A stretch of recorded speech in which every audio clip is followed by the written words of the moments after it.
Hello, and welcome to the Evolve Vets podcast. I'm your host, Dr. Bethany Weinheimer.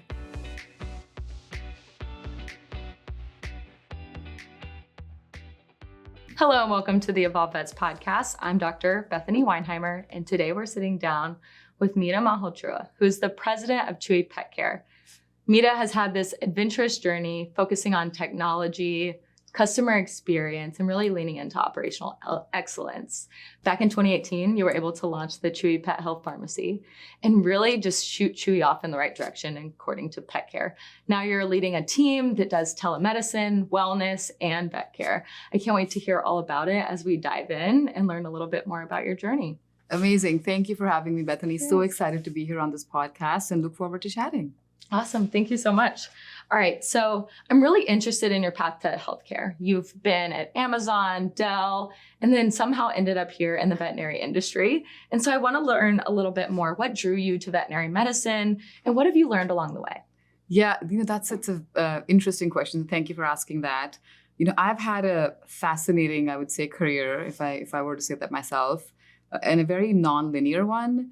I have 2 degrees in civil engineering, and from there on, and if you see me today, I'm obviously the president of a multi-billion-dollar business in a Fortune 500 company, in a business that I've built from grounds up. So, if you look at where I started to where I am today, it's like, how did you do that? What have you done in your career? And I get that question a lot. I really approach my career as a collection of skills, if you will. So my engineering degrees, I thought they equipped me very well with being innately curious, solving complex problems.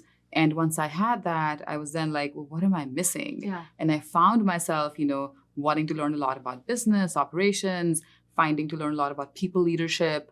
And I spent, the back half of my career trying to build those skills. And then up until a point where I am today. And I think it's been an amazing journey. And the question on how did I find myself in veterinary medicine and Chewy, it's super interesting because I think what drew me to pet first was Chewy. I think Chewy was this company that, was doing e-commerce, but in a category that is so emotive. Pet is the only category where, people call themselves parents outside of actually being parents. And then this company comes along, Chewy, which is creating these emotional connections and transformational moments with pet parents. And I was like, this is incredible. So if an opportunity to come work here, it sounds really interesting. And then beyond that, an opportunity to build something that was even more innovative and impressive was the health journey. It's like, hey, come do this for us. We're looking for somebody to come launch a pharmaceutical division. Hadn't been done before. I was getting to build a business end to end myself. And I thought that was very, very interesting, exciting. So all those things kind of drew me to vet med. And, I've been here 8 years now, and this journey has been totally rewarding. I've learned a lot, but I also think we're just getting started, and there's a lot for us to build going forward. Is there anything about the veterinary profession specifically that you really love or admire now that you've been here for 8 years and have gotten to really connect with it? Yeah, I think it's the people. I think it's the way the veterinarians and the care teams show up for patients every day and for pet parents. Because, in the human world, you show up for the patient who themselves, kind of is, you don't have to deal with one person. In the vet med world, I think it's just so fascinating that there's a patient who likely can't speak, obviously, and then there's a pet parent you're dealing with. So you almost have 2 clients. And the way these teams are showing up for them on a day-to-day basis, the level and quality of care they want to deliver, the passion they have for the field and how compassionate they are, all those things are so interesting. And also, the fact that I just find it, I don't think we've just done justice to the profession because we haven't really invested in technology, helping these folks, et cetera. So all those things were just, again, for me, super interesting. And I thought we could really make a difference and I could make a difference. And that's what drew me to it. I completely agree. And the way that you've invested in Chewy and taken it from that 5-person team to this $3 billion company is absolutely incredible. And I think your love of innovation and just really being able to see a project from beginning to end is miraculous. And so I really honor everything that you're doing here. It's absolutely stunning. All right. So looking back, right, we've talked about the last 8 years here and all the magical things that you've learned about veterinary medicine.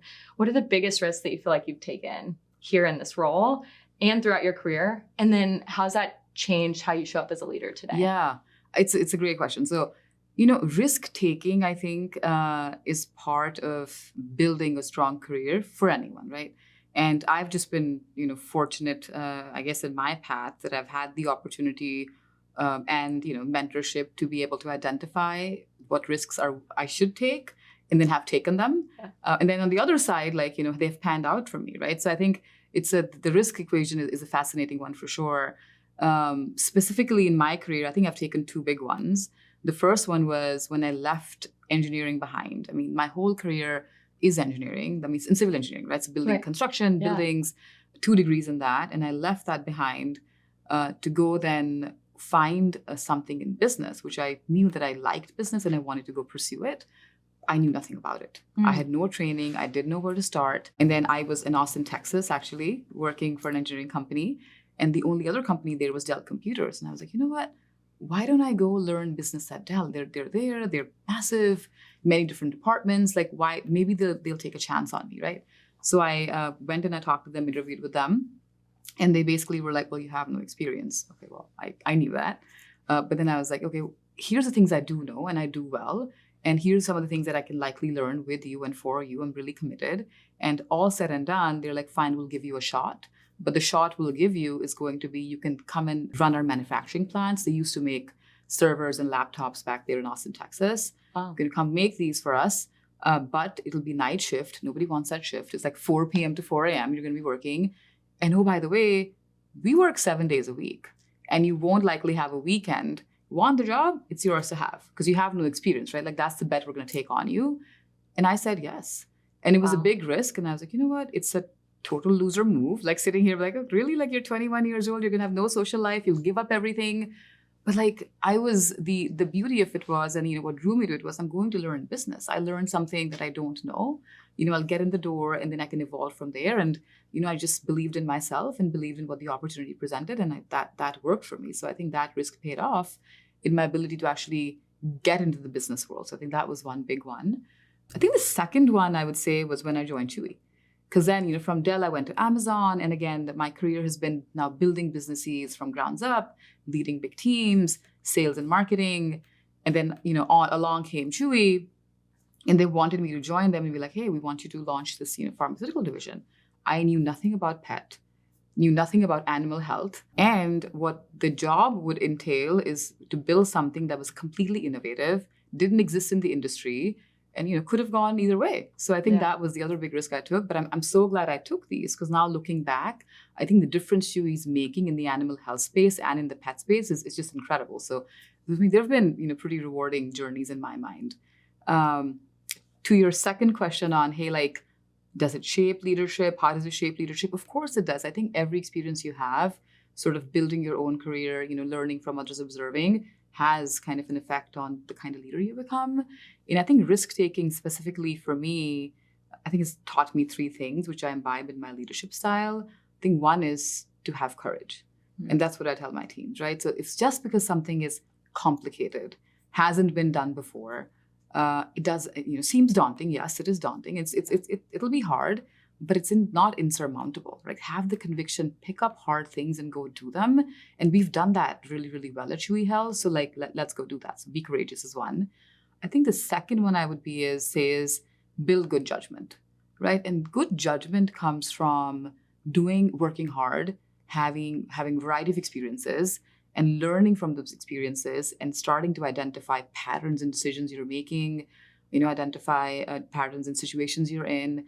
And then over time, you will find that you have identified and you have this toolkit of things you can quickly recognize, situations you know how to react to, and you will continue building this judgment, which then will have you trust in yourself more. You can make faster decisions. So build judgment. That's the second one. And then the final third one is create a culture where you can try, fail, and learn. Right. So if you have courage, you can take on big things. You have good judgment. You will make likely the right decisions. You will trust in yourself, and then be okay to be in a culture where you can try new things. Right. You're courageous. You're going to have judgment. You're going to try new things. All of these things are likely not going to pan out. They haven't panned out for me. We've started businesses which haven't done well, but you learn from each of these, right? And then you learn and what went well, what didn't go well. Yes, it's failure. You learn from the failure and you keep moving on. So that is what will create a culture of continuous innovation and improvement. You kind of combine all of these things together, and that's how I lead. I love that so much. It's a beautiful summary of, it sounds like, things that you really value, like being courageous, taking these risks, right? Because the risk is actually what leads to the best outcome. Yes. And building your judgment over time to being able to discern exactly what you see as good, bad, might work, might not work. It's all stunning. And it leads to this outcome where if you do fail, it's safe to fail. Yeah, it's safe and to then fail. grow, right? Yes. That psychological safety is so huge, so important. 100%. Nobody bats 100, right? Like that's what I tell Nobody. the team. Nobody bats. You can be the best player of anything out there, ultimately. So the beauty is, do you have the resilience to learn from what happened and to keep going on, right? And have the conviction to be like, it's okay. I got it. I will pick up and I will move on. And it works.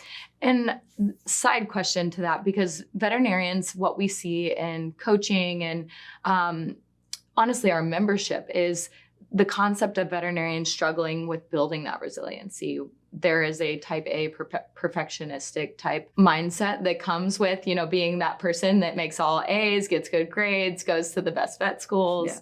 Yeah. And so like, how do you build that permission to fail, permission to learn, that ability to develop that resiliency? Like, do you have any tips for the women that follow our channel? Yeah, I think I would say, and again, this question is whether you talk about the way you're describing it or whether you talk about how you develop leadership, right? I think they're kind of similar concepts. I would say it's very important in your mind to have a growth mindset, okay? And I think that is where most people you just end up struggling a bit because as you're saying, I was very good academically too, right? You grew up like this. And then you think, because academics is largely like it's instruction based, and there is likely a right or wrong answer. And then you kind of progress that way. And then you step into real life and it's different, right? Like it is, it's okay to have conviction, but it only if you have kind of a growth mindset where you're willing to sort of change yourself a bit as the situation evolves, you're willing to adapt. I think that is what builds that resiliency. So what I say is, you have to sort of don't like listen to people or associate yourself with people where you like how they think or you agree with what they think basically, right? Like, hey, yeah, you agree with me. Like everything I say, Bethany says yes, and I'm good. And you should associate yourself or listen to people where you're impressed with how they think. Right? Because what happens is it's a concept of intellectual loyalty versus intellectual integrity. So intellectual loyalty is when you basically are defending strong convictions, which you have, right? Like everybody has as you come out, we're smart individuals. But intellectual integrity is really, getting yourself, opening your mind and getting convinced by strong arguments, right? So that is the key to growth is like, do I have the mindset of like, can I change my mind when different data presents itself and not really kind of being honing in on like, I can adapt. This is who I am. This is what I think. This is what's right. This is what's wrong. And I think that concept, if you can apply kind of, I will continue to grow, I will continue to learn and adapt. I think that basically will make you comfortable with it's okay. Like might not know everything, but like here's this other person who does. And yeah, like we can try it that way and we can see what happens. And I think the more and more you do it, the more and more comfortable you get. So I think that's one way to sort of build that over time.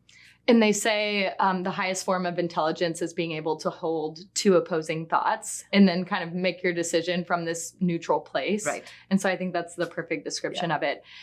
The other part that you just said reminds me of something that we said in our very first meeting together when we were talking about this concept of if everyone was just a little bit more open and trusting and we came together, then we could totally transform the world. For sure. And I believe in that deeply. And I think your example and your answer here demonstrated that beautifully. I completely agree. It's beautiful. Evolve Vets podcast is all over the world, India, Australia, America, Mexico, Canada.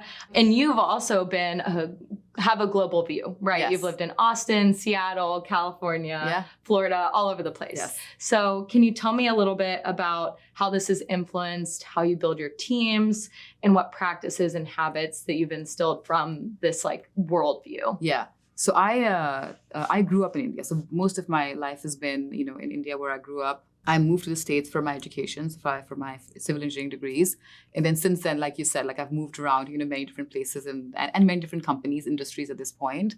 And it is fascinating because you find that the motivations of people are largely similar. It doesn't matter where you live. Like everybody wants to succeed. They want to do good. They want to have careers. They want to be leaders. Like all that is very common. But the paths of getting there and the cultural element really comes into play. And having the diverse perspective really sort of helps with that dimension, because it makes you really attuned to sort of A, listening well, and then B, observing the cultural differences and different paths of getting to the same outcome. And then that ultimately helps you or me adapt my leadership style such that, it can be successful with people of different cultures or what have you, right? And I think that is what I love the most about my overall general experience. I'll give you an example. Maybe this will drive it home. It's a personal example. Maybe we'll start as, me as an employee and then me as a leader. So I grew up in India, in an Asian culture. And so this was true back when I was growing. Maybe it's changed now, who knows? But at least back then, you didn't question leaders. You didn't have conversations with them, ask and not question in the sense of disagreeing with them. That was a foreign concept. Even seek to understand questions. You wouldn't ask them in a public setting. That wasn't okay. You weren't encouraged to do that. You were they're talking, you listen, you imbibe, and then you go figure it out on your own, but you don't ask, you don't talk, you stay quiet in a corner, you don't speak until spoken to. And that's how I grew up. And in contrast, I moved to the States where conversations were more free-flowing. You could sit at the table and have a conversation. You could ask a leader a question, and it was frankly encouraged, right? And think of me as a person that moved from there. I'm so different now. If you'd met me back then, I wouldn't say anything. I would sit at the table, quietly listen, even though, I had insightful things to add. I just thought didn't have permission to say anything. So I was I'm not going to say it, because it's a learned behavior over many, many years. And that's not what you do, because in the Asian culture, it's rude. Yes. And it's, it's basically you're not going to do that. So I never did. But then I realized, for me as a career, it wasn't working. So I had to then adapt my style to be no, it's okay. You break that habit, you learn the new habit, and that's how you thrive and succeed in this culture. So I did that. But many people aren't able to break that, right? It's not easy. It takes time. What I also observed, in leaders then, so now moving to kind of the leadership aspect of this experience, a lot of the leaders, when I was in that situation, there were some that were amazing, but majority of them would listen to, people who spoke the loudest in the room. Yes. And not the people who were the quiet ones on the side, which I happened to be at that time, right? So we leaders tend to listen to the most confident voices in the room and not really the quiet and potentially more thoughtful ones. And I was that's interesting. So I learned that, speaking assertively is not a replacement for thinking deeply. So just because somebody's confident in a room and they're telling you, it doesn't mean they're always right? And I knew that from my experience as well. So I basically tell my team, and my leadership style is, I'm better off listening and learning, from quiet, complex thinkers than smooth talkers. Don't do that. Yeah. Right? So those are the things you learn and you just kind of get really attuned to, and constantly evolve my style and imbibe my style to kind of learn that. So a lot of the, women in veterinary medicine who are now in Chewy Vet Care will be in the room, we'll be talking, we'll be defining and thinking what should be our strategy, what should be our vision, how do we think about medical care, how can we innovate? And a lot of them are, fairly quiet. But I know they don't want to be quiet. They have things to add, right? So it's basically seeking that information out. So I'll say hey, Dr. Bethany, what do you think? What are your thoughts on the matter, right? And it's seeking these things out, but you can only do it once you're attuned to sort of, how do I listen well? How do I grow from there? And how do I actually become an inspiring leader where all opinions matter and all voices are heard? Let me speak directly to the woman who feels like she's barely holding it all together. You are still competent. You are still high functioning. Your team probably thinks you're fine. Your family probably just thinks you're a little disconnected. But inside, you're exhausted, irritable, disconnected, and wondering if you chose the wrong path. Code Blue Coaching is not about quitting veterinary medicine. You've already invested $250,000 or more in your education, and there's also been time, energy, love, and compassion given to VetMed too. This is about reclaiming yourself inside of VetMed instead of giving up on it. Over 6 months, I partner with you and hold your hand as we identify patterns keeping you in survival mode. We rewire the perfectionism loop that constantly happens, rebuild your self-trust and your self-worth, create boundaries you can actually hold, and you have your accountability from yours truly. Don't forget, we also get a one-on-one personalized recovery protocol just for you that will help you for years beyond our coaching time together. So what you get is accountability, nervous system tools, and a true hand-holding pattern that will help you through with a white glove experience. And if you've been waiting for permission to choose yourself, now is the time. Make that extra moment to prioritize you so that way you can sustain your career in vet med. Now, if this calls to you or you're curious, go to evolvevets.com where you can learn more and book an alignment call with me so that way we can better discuss if this is the right next step for you. I hope to see you in there and that we can stop this code blue moment. That's beautiful. When you say, oh, I started in a place where I almost had to silence my voice, and then you went through this internal journey of deciding like, oh, I actually have a lot to offer. I need to start speaking out more. And then now as a leader, you're going into these rooms and saying, hey, I'm noticing that you're quiet, but I know that there's something in there. Can you speak up? And that's such a beautiful transformation. I think it's so amazing to see how do people actually come into a leadership role as a veterinarian. We know that there now, as statistically, we have 68% veterinarians that are women, but only 21% of those are in executive leadership roles.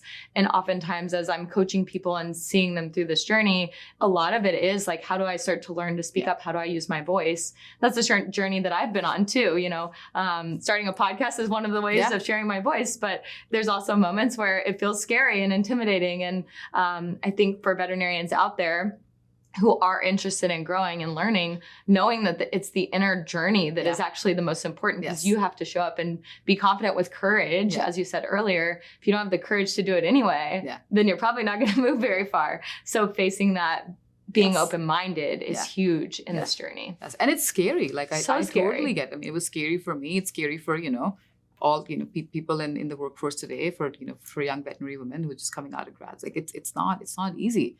But you should say something. Yes. Because I'm telling you from the leader's perspective, like, okay, maybe you said something. What is the worst that'll happen?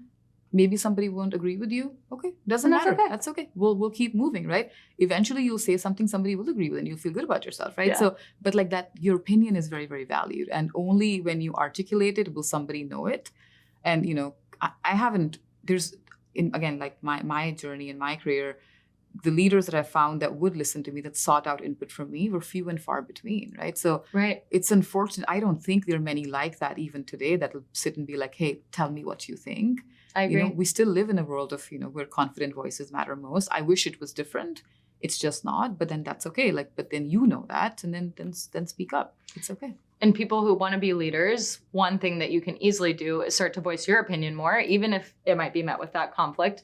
And if you are a leader right now, one of the things you can do is seek out those people that maybe are being a little bit more quiet, because they have insights too. Absolutely. Yeah. Get those opinions and feedback. All right. What advice would you give to women in animal health looking to grow themselves as leaders in their careers? Maybe it's a medical director role. Maybe it's becoming a lead doctor. Maybe it's being a CEO one day. Maybe it's being president one day. Yeah. What does that look like? Yeah, I would say, maybe a few that are maybe relevant to everyone, and then maybe one or two that are relevant to especially animal health. I think one is just asking for it, right? A lot of times, don't assume, you have to articulate what you want. So if you have aspirations of becoming something, I find a lot of women are they think asking is like, I shouldn't ask because I'm either not good enough, or like, what will they think of me? But they will think that I keep wanting more and more. Nobody thinks anything. As leaders, like, I actually appreciate when somebody comes to me and is like, hey, I want to do more. And I'm like, oh my goodness, this is incredible, right? It demonstrates your willingness to lead, to take on more, to actually become a future leader. So I love that. So ask, right? Asking is one. I think second is the concept I talked about, like having a growth mindset. So like a lot of the women I've seen succeed in any kind of leadership is you have to be willing to sort of take risks and change your mind as new information presents yourself. So like, be the leader, but be the open leader who's going to, just evolve with time. So like, I think that's helpful, and data and facts. And I think finally, this is the animal health one. This industry is it's very, very different than anything else I've seen out there, right? In the sense that it's people who are working, they're super passionate, working incredibly hard, working long hours, so much admin work, so much, care for pets and patients, so much care for each other within the care team. And I don't think they've been, taken care of very well. And, industry at large, and I will put ourselves in that, as well. And we're near to animal health, but like, why hasn't there been innovation? Why haven't there been tools, etc., to support them? Why don't we have, this kind of mental health support system that, exists everywhere else, but like is kind of coming in now to the industry, right? So there's a lot of gaps there. So I think to lead in an environment like this, and you're leading doctors, like highly educated professionals, you have to lead with compassion combined with accountability. Like that is what will actually get you trust is, I understand your whole self. I understand where you're coming from. And it's not me just like being your leader, kind of driving you hard to an outcome, but like I'm leading with empathy. I understand where you're coming from. I can see all the challenges you're facing while you're taking care, and delivering medical care. And then lead with compassion, lead with empathy. And that gains you so much trust, with these leaders and with your team. And they will want to listen to you. Like they will know that, you see them as their whole self. It'll make you drive more accountability. And over time, I think it's actually a much more durable way of leadership and leading people because, your teams are going to be like, yeah, like Dr. Vati, she sees me. Like it's not just, she's not after me to go get an outcome, but she understands me, right? So I actually want to go work for her all the time. So I think that is probably kind of the thing we should focus most on in animal health, in my opinion. I love it. It's a beautiful summary of how we show up with big hearts. Yes. As a veterinarian, you work with all of us, right? Like, we have these giant hearts and sometimes we, don't use our voice and don't want to ask. So that's a good, tip. But then also, to show up as a leader with that same big heart is so important. Yes. Like bring that same love and compassion for the pets to the people that are on your teams. And that's one of the ways to become most successful. Yeah, you have to take care of your people. And if you do, I think they will follow you to wherever you need them to follow you. But like you have to take care of them. Have to take care of them. Oh. And I love your ideas behind how do we show up as a corporation to actually take care of the veterinarians? Because as someone who leads veterinarians through the internal journey, which is, okay, like I need to learn how to be okay with feedback. I need to learn how to receive criticism sometimes. And I need to learn how to regulate myself in the midst of an owner yelling at me or whatever the situation might be. There's also this other side that is easy to blame, I think, sometimes with a victim mindset from some of those veterinarians of pointing the finger at, whoever it is that they work for. So I love that Chewy is taking a stand and trying to find ways to innovate on this because I think the veterinary industry is behind, like all across everywhere, even Veg is the place that I work on my day job is still working on like, do we get social workers? Like, what are the things that we do to actually take care of the people that are working for us? And I think not avoiding the topic, but actually having that conversation is going to be what takes care of the vets long term. There was a study released back in, that was 2020 or 2019. And it essentially said 40% of veterinarians are actively looking to leave the workforce and there's a problem, right? We need to talk about that challenge so that way we can keep vets in the industry. Exactly. And yes, it is a lot of the internal journey. That's like what I specialize in, but people like you caring about us and caring about, there's something that we can do. There's something we can innovate. We don't know what it is yet, but like we're open-minded to that. That is huge for us as vets. No, absolutely. And we don't want any, like we'll talk about it maybe in the future a bit or if you want at some point. We're all of these ways where we're like trying to actually get more vets more people to become vets and then easing the burden even in vet school for vets. Like there's veterinary super important, right? Yes. Like, and the number of pets is only going up. Exactly. And, the people who have these pets are millennials and Gen Zs who are very attuned to healthcare and they treat pets as their own children, like as do I. And you want the best care for them, right? And the delivery of care comes through the vet. So like we need more vets, not less vets. Absolutely. Yeah. So I just love and honor that you were personally saying like, hey, this is something to look at. It doesn't mean we're to blame. Vets aren't to blame. It's just like something that we should have a conversation. We have to collectively around. solve this challenge. And then again, like many intelligent people, many intelligent companies, we can all come together and solve it. And we're trying in our own way, but I'm confident that I think the next 5 years of the animal health and the vet industry are going to look very different than the last 5 or 8 we've seen. Absolutely. Completely agree. Okay, so you've described your leadership style as empowering others and creating memorable experiences for both customers and employees, and of course, veterinarians as well. So how do you bring that philosophy to life with your team?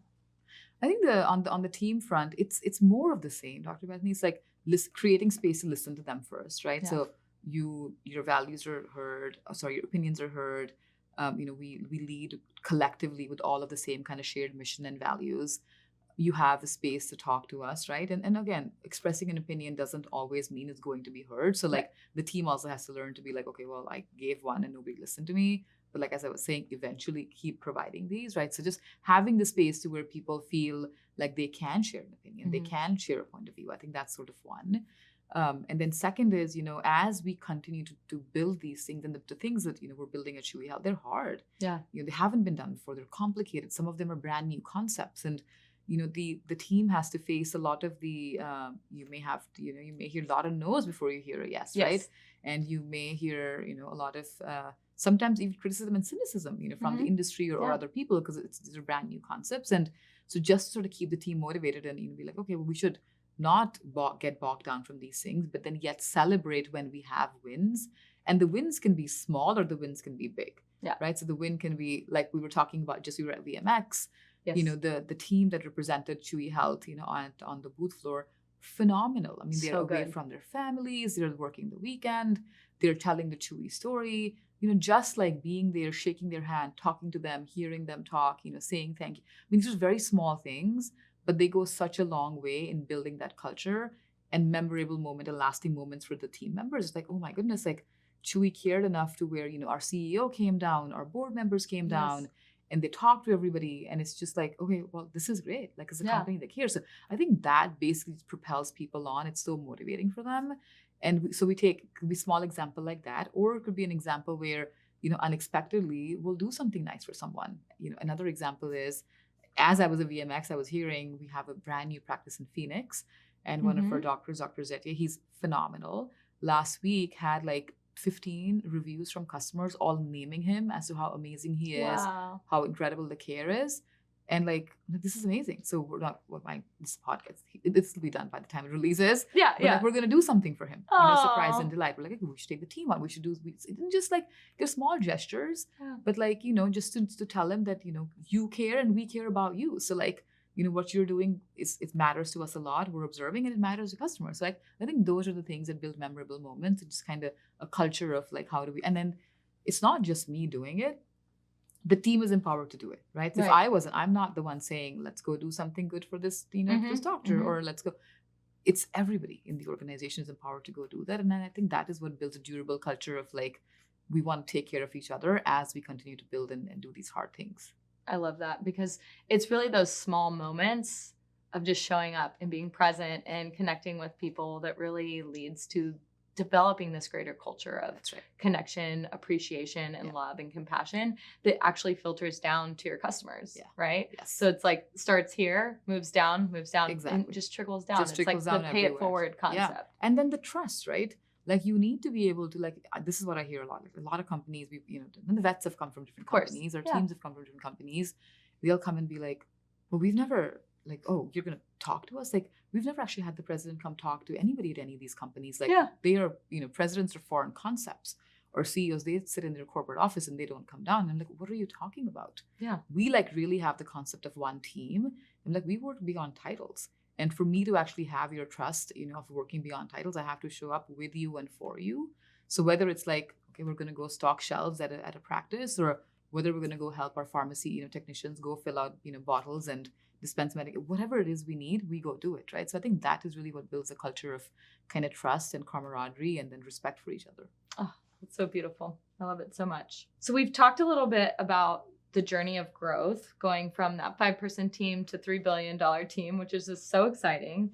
What do you think it takes to really build innovation and scale it at that level? And then how do you decide, like, this is an idea that we should pursue versus, okay, this one isn't really working out, or maybe it's good in theory, but not now? Yeah, makes sense.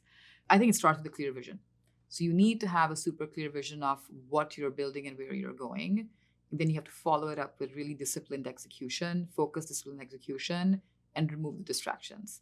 Like that is kind of the nutshell of like how you're going to go deliver anything, especially complicated things.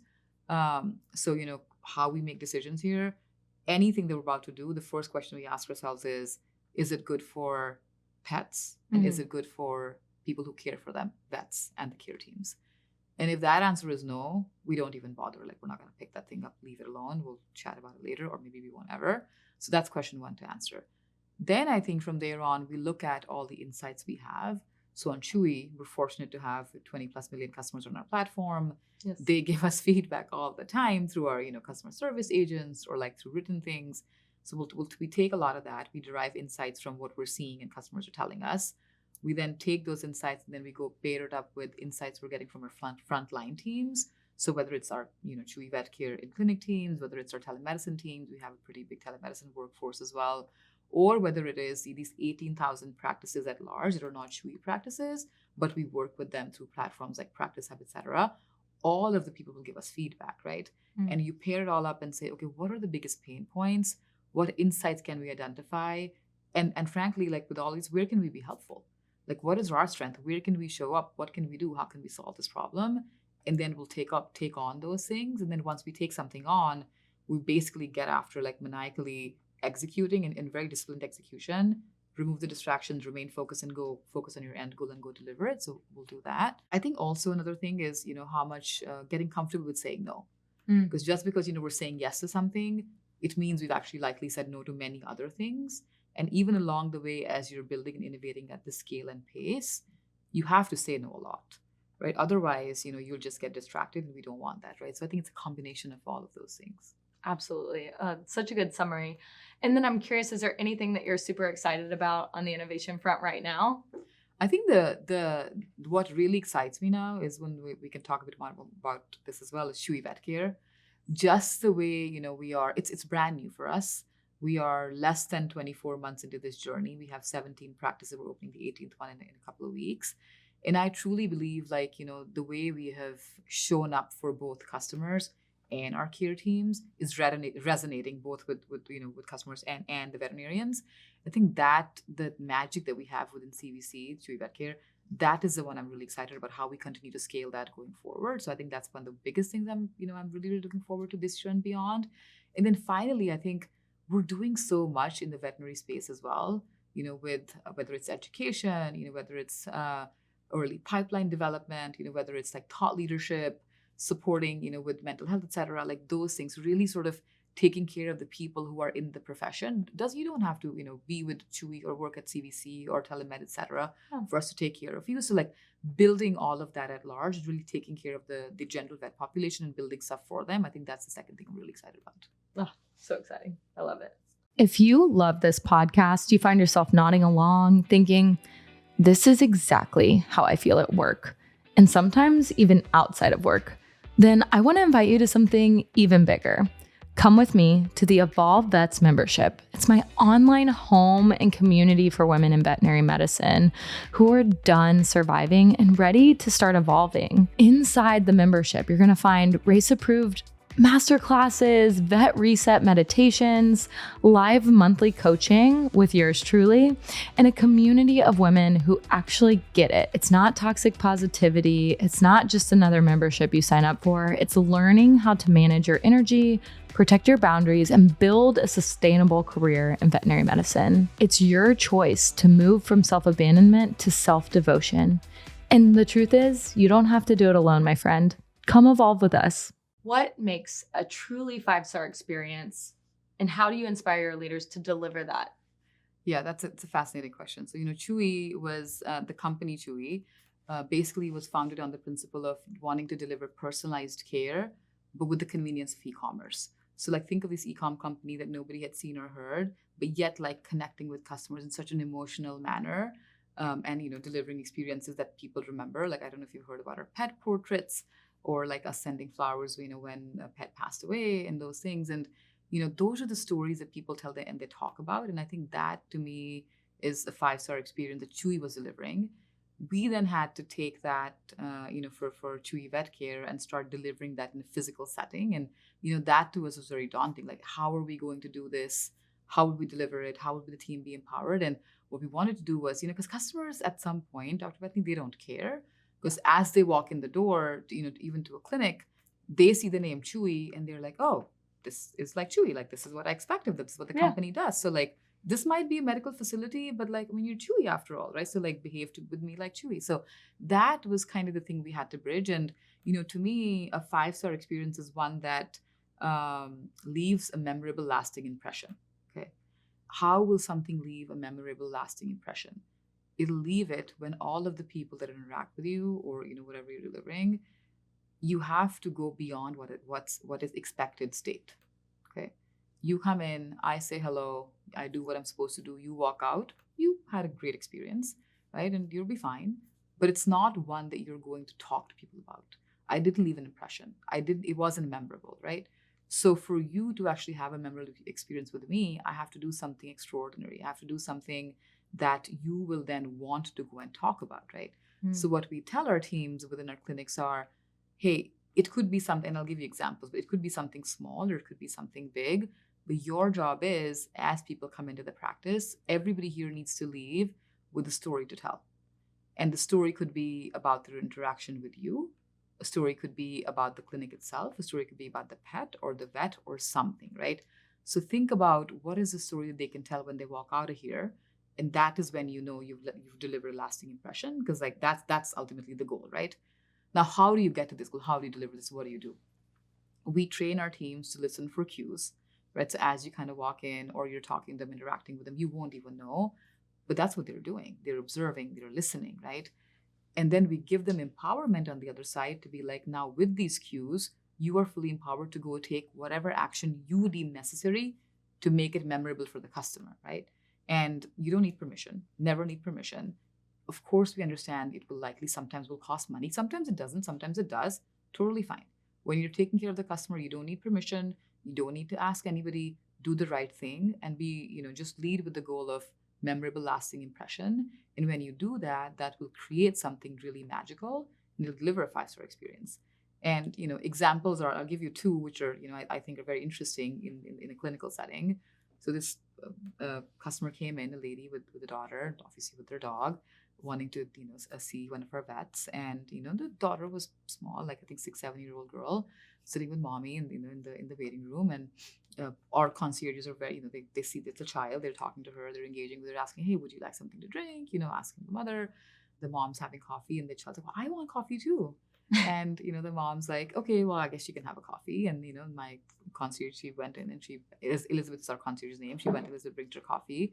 And the child's like, well, I wanted iced coffee. Because, we just, gave her, and we don't have iced coffee in our practices. Yeah. We just have an espresso machine. Like, we brought normal coffee. And the mom's like, oh, it's okay. It doesn't matter if she's like, oh, I don't have ice. I go, no problem. Mom's like, it's okay. You're going to be fine. And at that point, Elizabeth's like, oh, wait, like, there's a Carrot Express right next door. I can just run in there and just get some ice and I can make this child's day. So that's what she did. Wow. She ran into Carrot Express, grabbed a cup of ice, put the warm coffee in and make the nice coffee and brought it to the kid. This kid was like incredible. He was like, oh my goodness, you made my day. What did you do? And the parent was happy because they're like, oh, wait, you didn't have to do that. So it's a very small thing and a small gesture, but they will remember it forever. Like, hey, I went there. Remember that lady who brought us, Coke? It's like, but that's the kind of thing where like, they listen and they did it. And I thought it was, a very fascinating story. Another one is we had wildfires in California. We had some people who'd moved over, from there. They just happened to mention like, hey, we were in the wildfires. We've relocated from LA. Like, obviously, this is our pet. We're looking for a new practice. And they kind of walked in. And again, the concierge listened to them and, they are fully empowered. And when these people went home, they sent them a care package for their pet, a portrait for their pet, just a general care package for their, for their children and for them. And the care pack, it doesn't have to be pet stuff. It could be stuff like, whatever you need for the household. Mm-hmm. So if you're sick, somebody tells you you're sick, they'll send them honey, they'll send them tea. So it's basically like fully empowered to take care of the human in that manner. And, we're not asking for anything in return. It's just what we're asking for is making a memorable, lasting impression. And of course, like when these things happen to you as customers, those are the stories you tell. Mm-hmm. And you tell all your friends and you tell all your people. I think that's sort of the journey we're on. And I will tell you, I was worried about this because we were first time with our clinics going to be in the physical space. And our care teams are phenomenal, all the way from people at the front desk to like our nurse technicians, assistants, veterinarians. Every single one of them is living up to sort of delivering this care experience in such an amazing manner.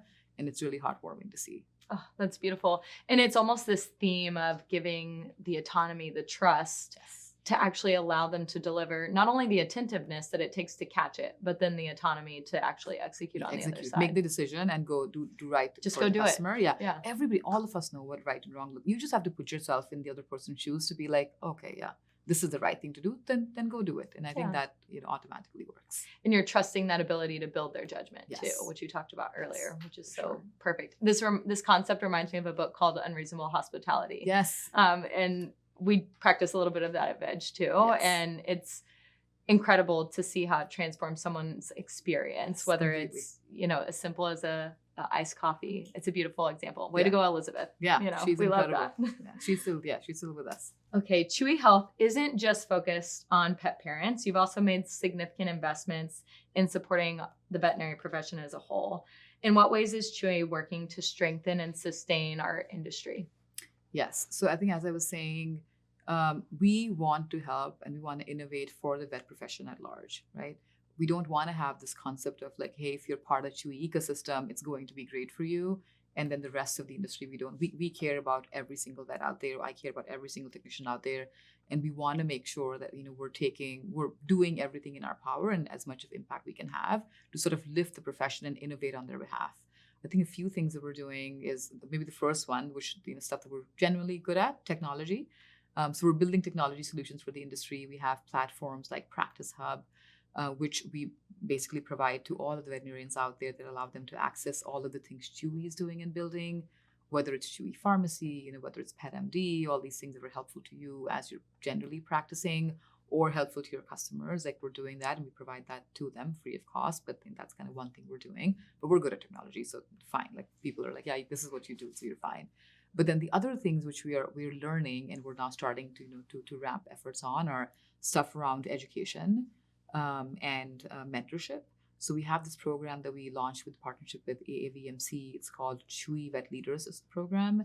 And what it basically is it offers financial support, mentorship, and leadership development to veterinarians who are in the 3rd and 4th year of vet school. When they graduate, we call them Chewy leaders, but effectively we're providing scholarships, to defray some of the costs of the loans that they have.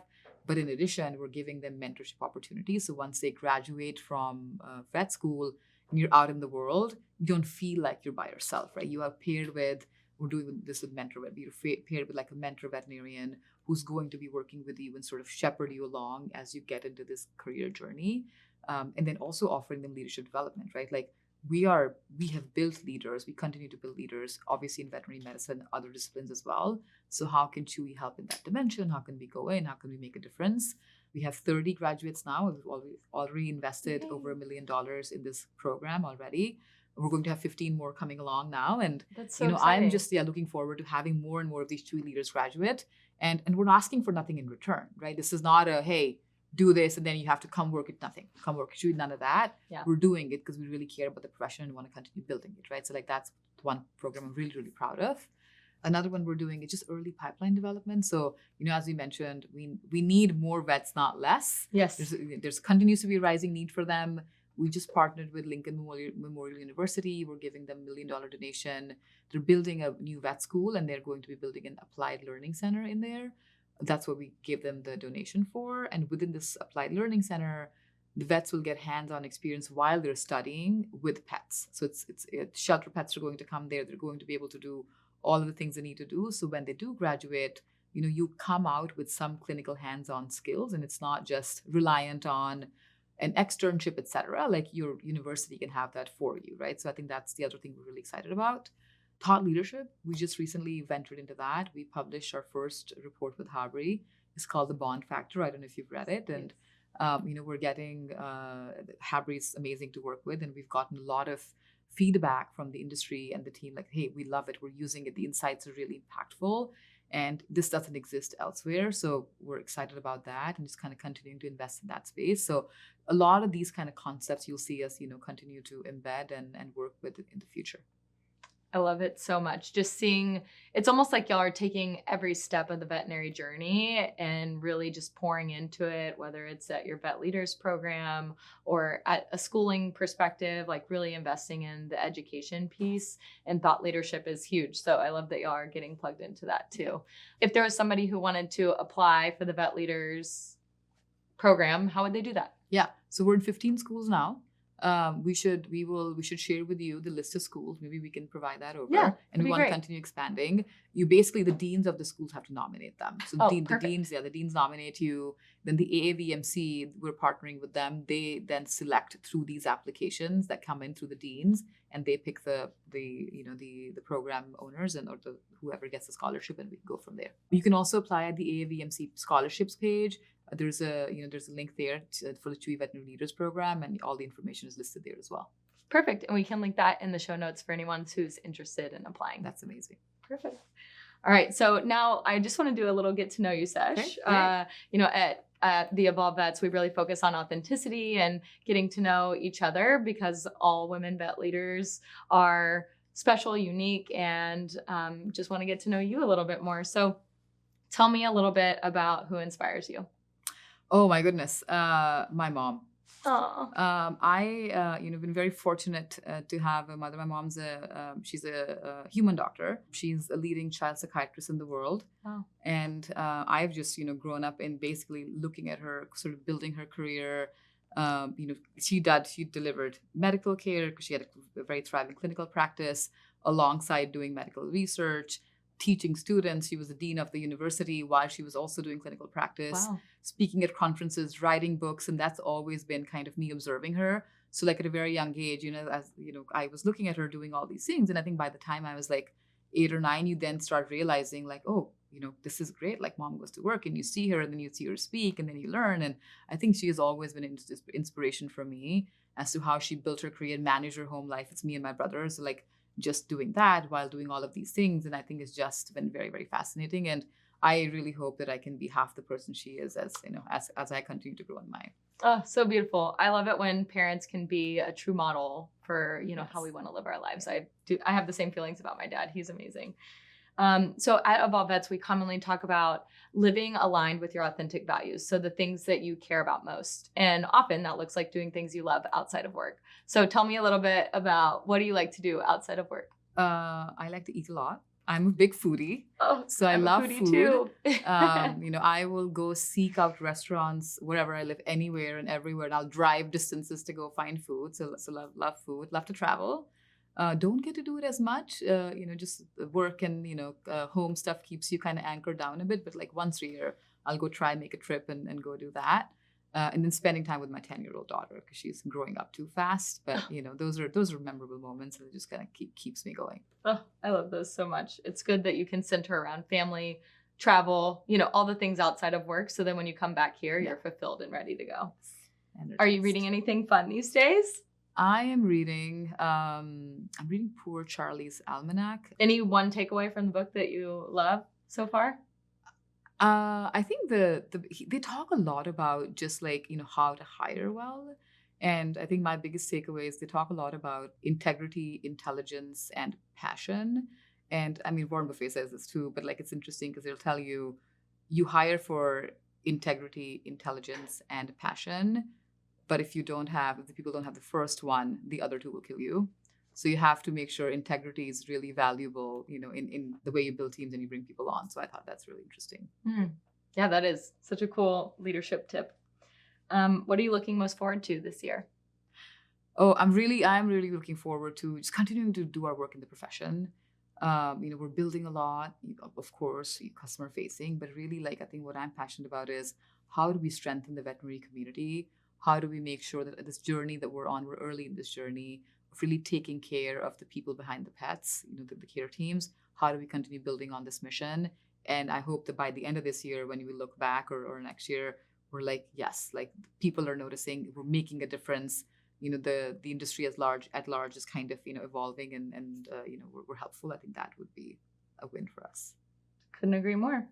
If you could give yourself, younger self, one piece of advice, what would it be and why? I would say enjoy life more. It goes by really fast. Yeah, so I've like spent my entire career like on one thing to the next, one thing to the next, one thing to the next, which is great. I mean, it's awesome, and I'm driven and I'm passionate. I love it. But then now sitting back, I'm like, yeah, like sometimes just taking a little bit of a break and taking that trip that you wanted to take with your family, or taking some more time off and enjoying it, do it. It can all be done together. So like I wish I'd done that, but yes, like we should, whoever's listening, take the time off, spend time with your loved ones, and do that. It does go by really fast. It does. And I think sometimes as veterinarians, we think, oh, I have to earn a break. But really, it's just a part of life. Enjoy the things that you work hard for, because that's the thing that brings value to your life overall. Yeah. It also keeps you energized and continue going. Absolutely. For longevity. Fuels that passion part. Absolutely. That's right. And keeps you from burnout, which is great. That's right. So Mita, it's been so fun hanging out and talking with you today, getting to know you a little bit more and sharing your story and a little bit more about Chewy with our audience. I think one of the things that you said in our first meeting was that you're here to really bring innovation and disrupt the veterinary industry in a positive way, and that you're a true champion for women, and especially, women veterinarians, which is our audience. So really excited about our conversation today and just all the insights and the leadership tips that you've given us. And thank you for being vulnerable and sharing about, your life, your family, and all the things that are going to take Chewy to the next level. I appreciate our time together. Of course. Thank you for having me, Beth. This was such a fun conversation. Yay. And yeah, I'm just looking forward to continuing to build from here. And hopefully more and more vets are going to know us and, will be happy with all the things we're doing for them. Yes, they sure will. And is there any way that people can follow your journey or follow along with Chewy Pet Health?